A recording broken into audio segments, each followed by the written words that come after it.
Y buenas noches, mi nombre es Ashley Pérez y les estaré hablando con relación al tema 5, llamada mecánicas de fluidos. Los fluidos son las sustancias en estado líquido y en estado gaseoso que tienen en común la generalidad de sus atributos, entonces son agrupadas en una categoría. También otra definición es que toda porción de materia que puede cambiar su forma sin que, como consecuencia de dicho cambio, no aparezca alguna fuerza interna que tienda a hacerla volver a su forma original, o sea, por lo que es catalogada como fluido. Siguiente tema, la mecánica de los fluidos.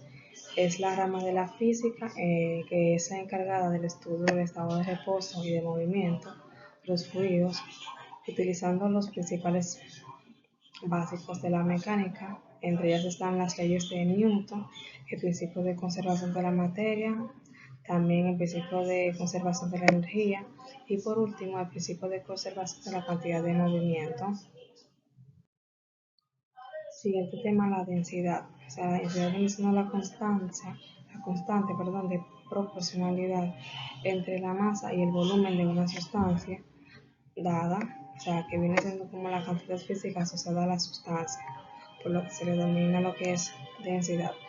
Esta se denota con la letra griega P, que se lee como ρ. O sea, la ecuación que relaciona la masa con el volumen de una sustancia dada es volumen igual a ρ por volumen. Entonces la densidad viene siendo ya, para generalizarla, la cantidad física con que se mide qué masa posee cada unidad de volumen de una sustancia. Siguiente tema, peso específico, es la cantidad física con que se mide la fuerza en cada unidad de área debida a un fluido. También se conoce como densidad del peso. Recordemos que el valor de la constante de gravedad es el 9.8 metros entre segundo al cuadrado. Las unidades del peso específico son newton por metro cúbico. Siguiente tema, presión. O sea, la presión es la cantidad física con que se mide la fuerza en cada unidad de área debido a un fluido y se representa por P igual a fuerza sobre área. Entonces, la presión se expresa en pascal, se denota como Pa en el sistema internacional. El pascal es la presión sobre una superficie de 1 metro cuadrado que multiplicado por dicha área resulta una fuerza de 1 newton. Tengan en cuenta que Pa es igual a 1 newton entre metro al cuadrado. Siguiente tema, principio de Pascal, que en un fluido confinado, incomprensible en reposo, todo cambio de presión, un punto del mismo, se transmite íntegramente a todos los puntos de dicho fluido. Entonces, este enunciado constituye el principio de Pascal, sería presión 1 igual a presión 2, fuerza 1 sobre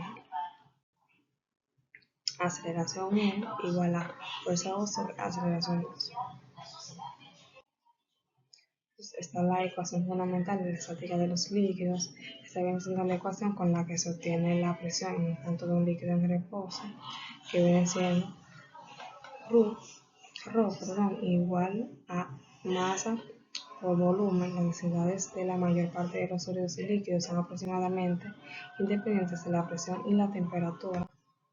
Siguiente tema, presión atmosférica, que se llama así a la presión debido al aire de la atmósfera. Se viene diciendo ya que todo instrumento que sirve para medir la presión atmosférica es denominada barómetro.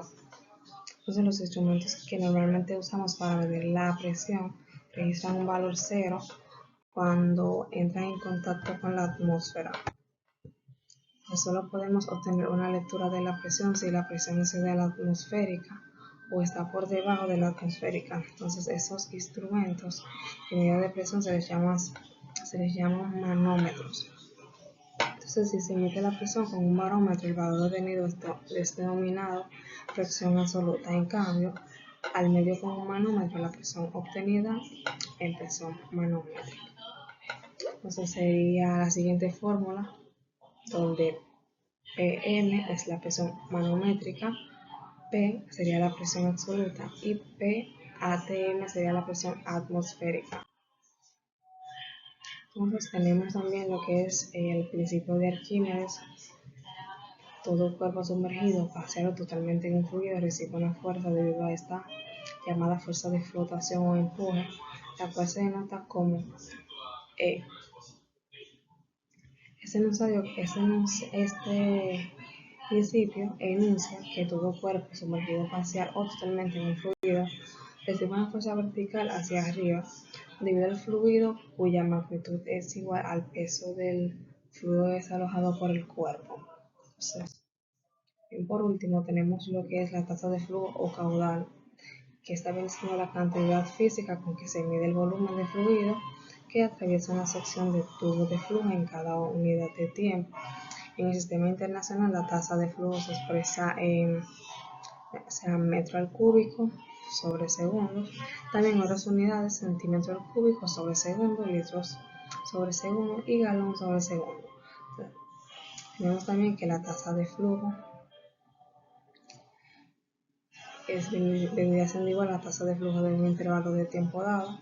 Y por último, la tasa de flujo instantáneo vendría siendo igual a la tasa de flujo en un instante dado. Bien, hasta aquí llega mi exposición.